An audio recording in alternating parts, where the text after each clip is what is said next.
You can take None that of these labels really. assignment 6 project 1 or project 5. Yeah. What is it? Project 5, assignment 6 project 5. Okay, there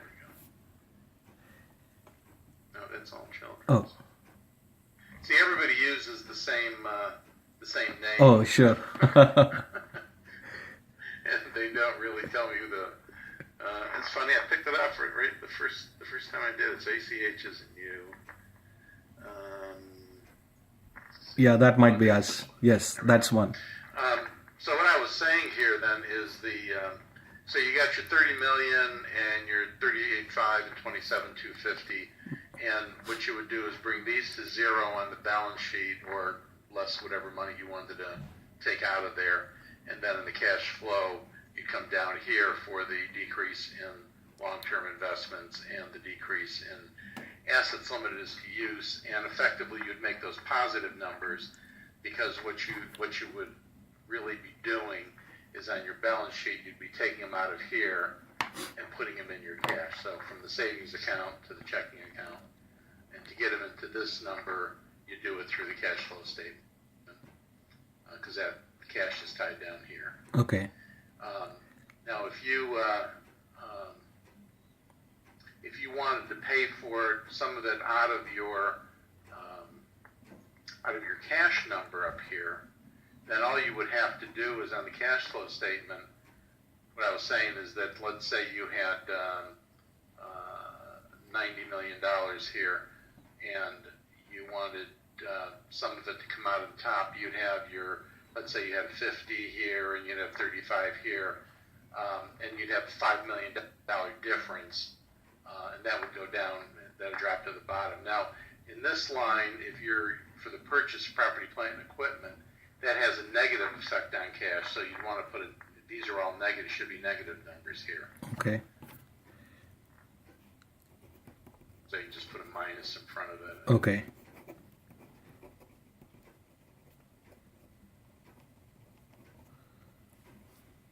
So that's how you would pay for it out of there. And again, if you have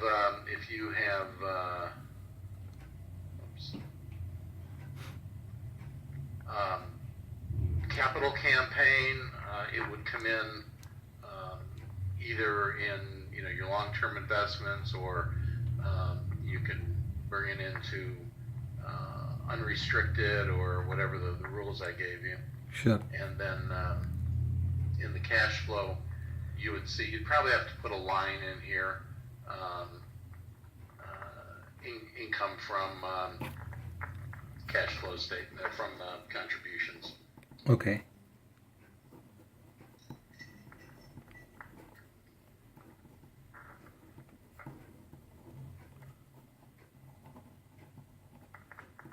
And of course, if you borrowed money, as you have here, this line will make it go up. Right. And your cash will go up, and then this would, say if you use it for property, plant, equipment, this would go down.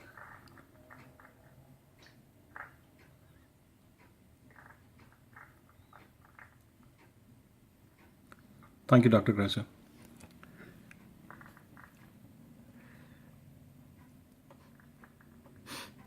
Okay,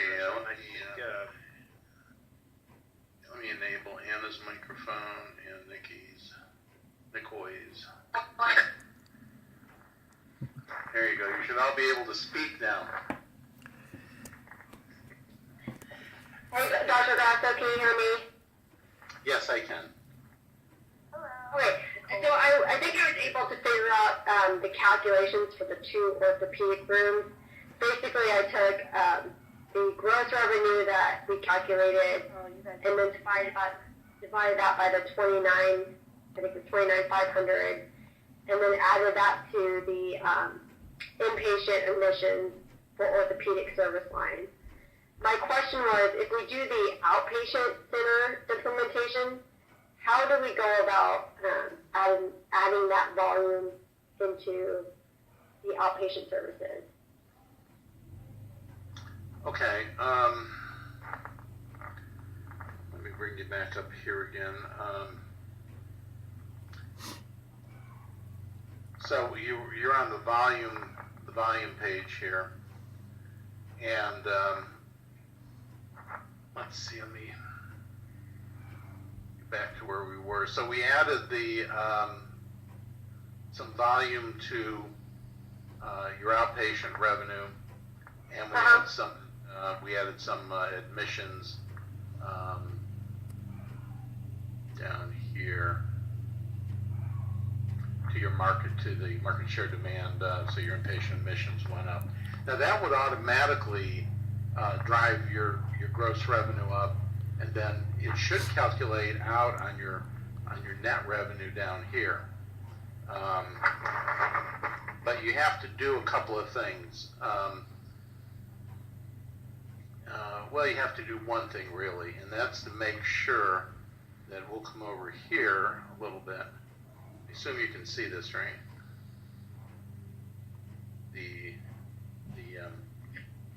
Should be sharing my screen with you. Yeah. Yeah, I can see your Excel.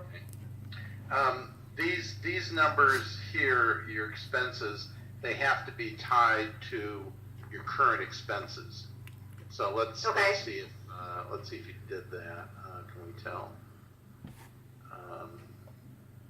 Yeah, I think you did. I checked that already on yours because these are the new expenses here.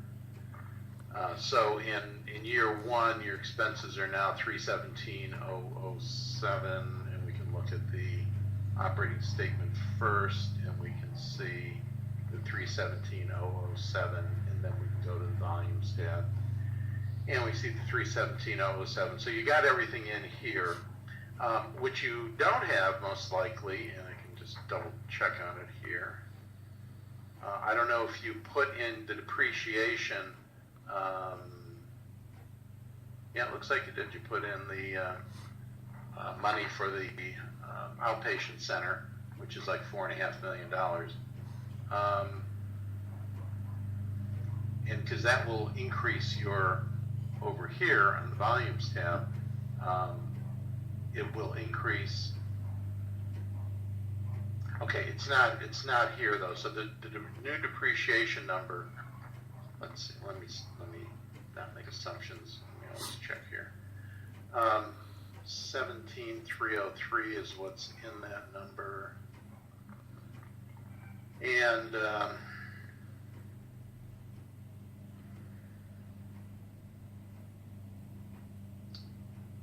some expenses here.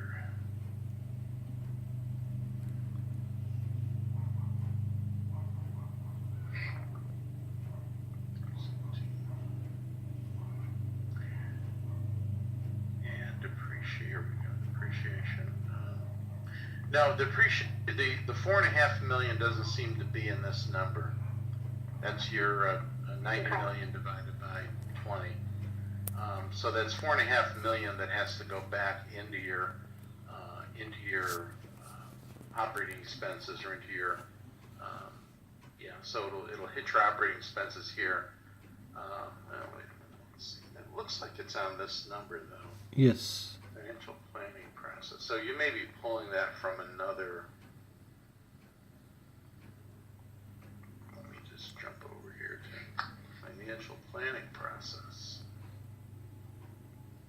Okay, so we've got, looking at here.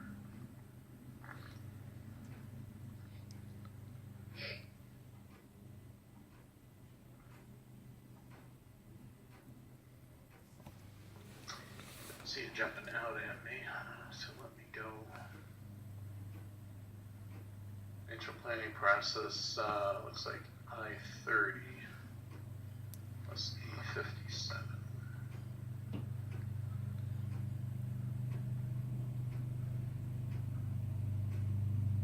Okay, yeah, here it is. So you're picking up this depreciation here plus expenses, I-57. See, this gets to be fun. You got all these pieces here. Mm-hmm.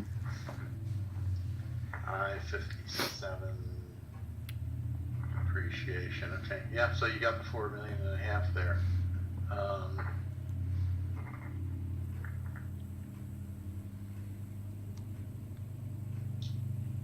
So it's in your operating statement. expenses, and so then it should be in the volumes tab. Yeah, so I guess it's. I guess you've got everything. You've got everything tightened up here. So that's your. So when you put the gross revenue in like you did, it should the new net revenue is correct. Should be correct number for you. Oh, okay. Just wanted to double check on that. And then if we were to implement the EMR project, we would not need to manipulate anything on our volumes tab, correct? Because that would just be a cut in the expenses, is what we're projecting for an EMR implementation. Right, that would reduce your expenses and would be, it would impact if you're using, I don't know where your, let's see, your expenses are coming off of,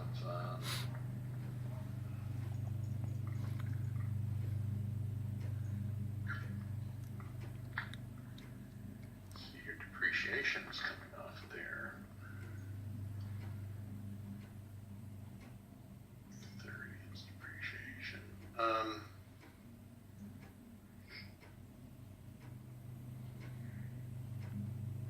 So everything else is off your expense tab.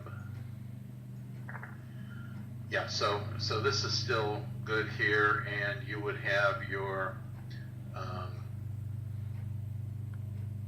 expenses reduced in these items. Okay.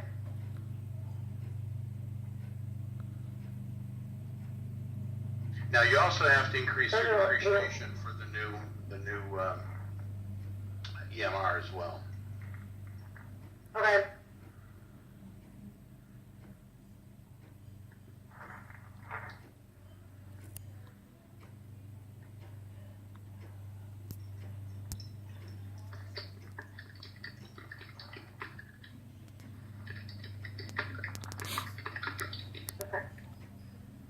Those are the only questions I had pertaining to my section. So I don't know if Ben or David, do you guys have any other questions for Dr. Grasso? I'm good right now. I think Ben was asking some questions. I don't know if Patrick or Nikki. I'm done. Okay. Nikki, I don't know if I don't see your microphone activated. I think she had to log off Dr. Grasso and log back in. Okay. Let's see, I can activate her microphone here. Nick away.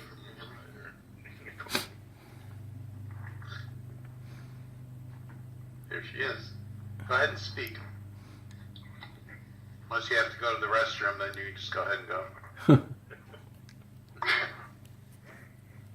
Nikki, you may have to enable your microphone on your side.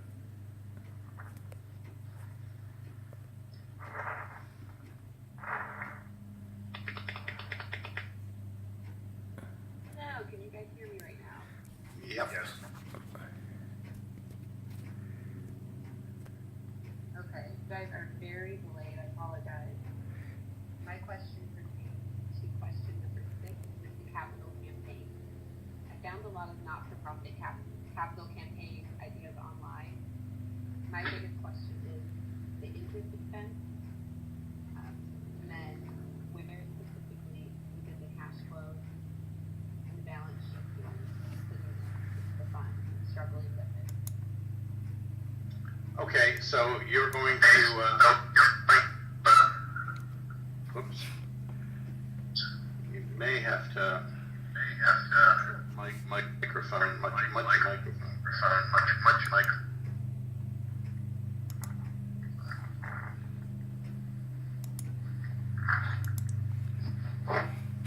Okay, we'll try it now. Okay, so you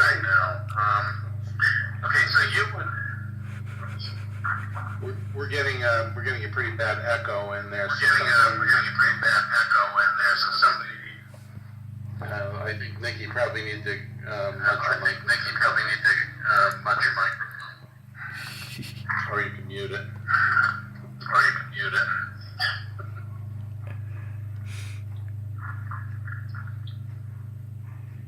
Or I can do it.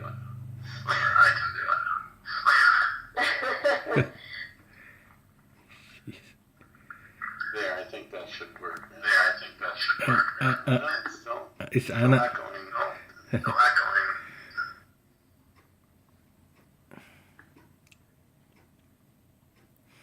We turn everybody's mic off now.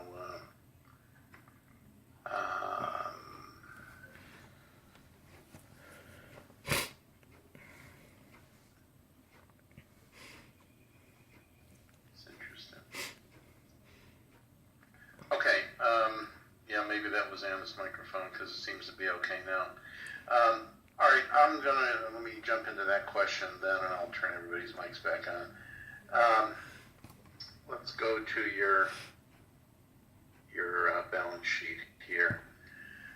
Okay, so if you're going to collect some money, and where it's going to show up on your balance sheet is first of all, you come down here, and I've given you some parameters that you need to stick to.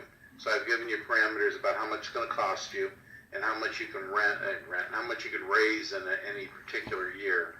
I think it was a $5 million limit, maybe 20 million total, and I think only so much of it can go to unrestricted. So following those parameters, you determine the amount that are going to go in each one of these, and then just add it to that number, put a plus or an equals, and then a plus, and then whatever the number is. Then come to the cash flow statement, and I don't have a line in here now, but you can put a line in here. You can put it right here above new debt, and you can call it, let's call it contributions. And that would be a positive number because we want to see it go into your cash account. So if you put $5 million here as a positive number, it'll drop down to this bottom line and increase your cash. Now, if you do it that way, you're going to have all of your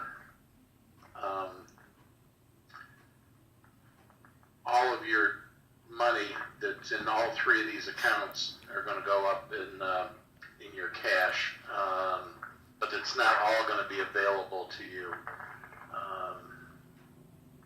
So let me see. I've got the instructions here. Let's see what I said. Final assignment instructions. Capital campaign.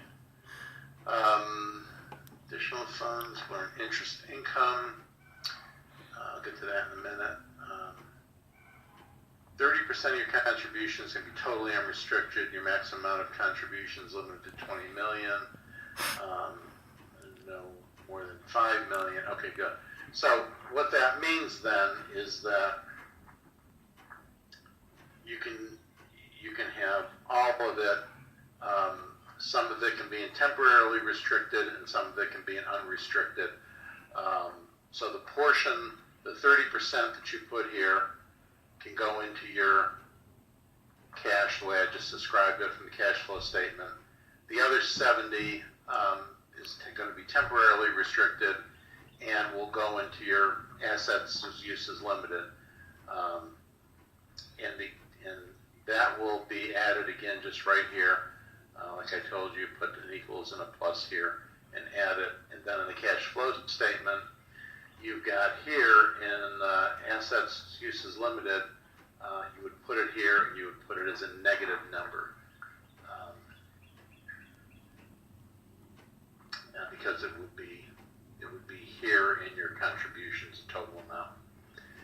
So, and then you can use that, you will be able to use this, use it, you can use the temporary money that you get in the next year, because whatever conditions you raised it under will have been met. It's for capital, and you're using it for capital, so that's good. Now, with that, that's all I've got to say on that subject. Enable your microphones. Oops.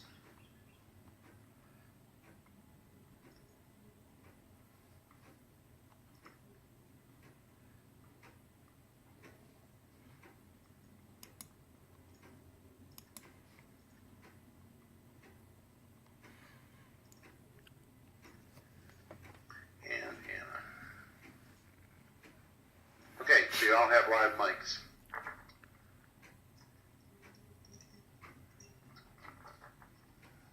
Any questions from what I said?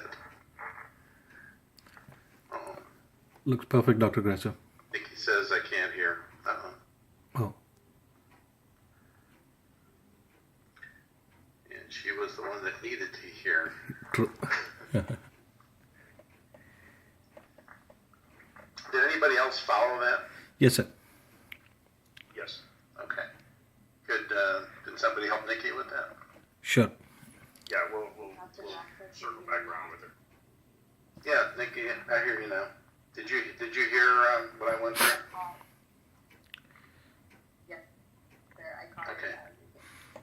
Out for this, I caught it on the negative portion at the very end. I know the kind of cash flow and that new line contribution. I did not do that. And I also was going to see so on the permanently restricted, overall interest-wise, do we make up the interest that it could possibly make if it is permanently restricted? That'd be kind of Yeah, so you're only going to need to put it in unrestricted and temporarily restricted, and then in your interest, you can come to the operating statement. And I don't think I gave you a percent, but it should be around 3% a year that you can earn. So you can look at your money here in your Temporarily restricted. actually you can take, unless you're going to use it. See, the problem is if it sits around, then you can earn interest on it. But if you're going to use it right away for the outpatient center, it's going to be gone. So you're not really going to be able to earn any interest on it. If you did, what you would do is just the portion that say you were going to earn interest on, say this, all of your temporary restricted, which it is in here. This asset limited is to use. You would take this and multiply it times 1.03, and you would then, let's see, I'll get that up, and you would go to your operating statement, and you would increase your non-operating income by that amount. So it would be in your profitability. That means it would be in your, up here in your income, and then it would get into your cash here. So it would be in cash up here, and it would be down here. Now you could, if you wanted to, you could add it to here. If you wanted, technically, if you wanted to put it into this account, you wanted to see it here, you could just take this number and add the interest income to it, and then go to the cash flow statement and go down to your, this would be an increase in assets limited as to use, which would be a negative Negative number entry. here. So that's how you would do it all. But I don't think you need to worry about it because you're going to be using that money. Best I can tell, anyways. Although you do have an awful lot of money sitting here. Oh, this is because you borrowed this money, this new debt. Yeah. And then you and I think talked about this. You really can't borrow the money because you don't True have that. any debt capacity. Yes, sir. I don't think. Yeah, we'll be reverting that entry. Yeah, so you really have to use up your money. Now, Ben, what you could do is as you get more profitable here over the years, and you need to do some things to make this more profitable. But you get some debt capacity out here, and if you use up all your cash to invest in the two capital projects, then you come out here, that should be generating more money for you. And when you come out here, you can borrow money out here, so you have the cash to meet your days cash on hand out at year 5. Right. That's another way to do it.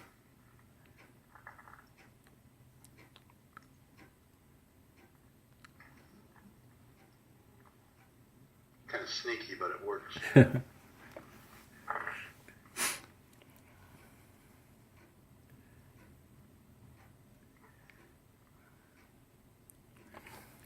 Thank you, Dr. Grasso. You're welcome. So, Nikki, I blew that by you pretty fast. But as I said, I don't think you need to worry about it if you're going to be using your cash up, which it looks like you're going to have to if you want to get into that project that quickly.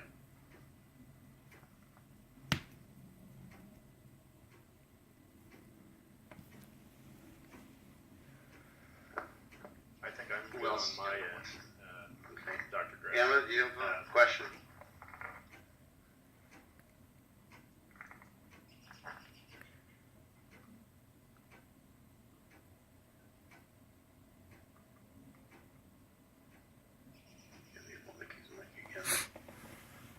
Okay, Dave, so you're good, and Ben, we're good. Yes, sir.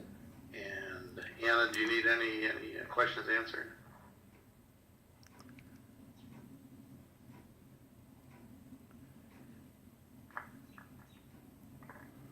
Nikki, how about you? You all set? Can you hear me? I can hear you. Last time I did this, it logged me out. My apologies. We maintain the same sensitivity analysis that was previously done on inpatient renegotiation. Is that at all feasible? We advise that's feasible still. So you're asking me if it's feasible to do more negotiations on your reimbursement rates? Perhaps, or do you think we can just stick to the upper payment limit that we had wanted to do initially? Yeah, well, for the Medicaid, I think what Ven had worked up earlier was certainly something you could do. And then let's see, let's go over here to your reimbursement rates. I think this is where you have a good chance to negotiate here is in your flat fee per admission Right. for managed care. That number seems to me to be running low. Maybe it should be up around 16,000 here. So you may have $1,000 per admission of play, I would say, in there. And then every year it bump up. That should be a little boost for you. Because remember, you've got this new outpatient center, okay? Right. And that's going to benefit all of these managed care patients, but they're not contributing. They're contributing if there were any additional charges, if you raise charges for it, but they're not giving you anything here for it either. So time to rather than raise rates, you can get across the board. You can get them to increase your fees. That's what I'm saying, really. Okay.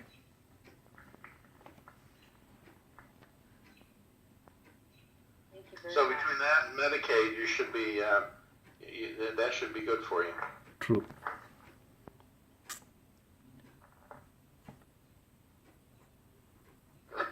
Thank you, Dr. Grasso. Sure. So I think, Nikki, you're good then?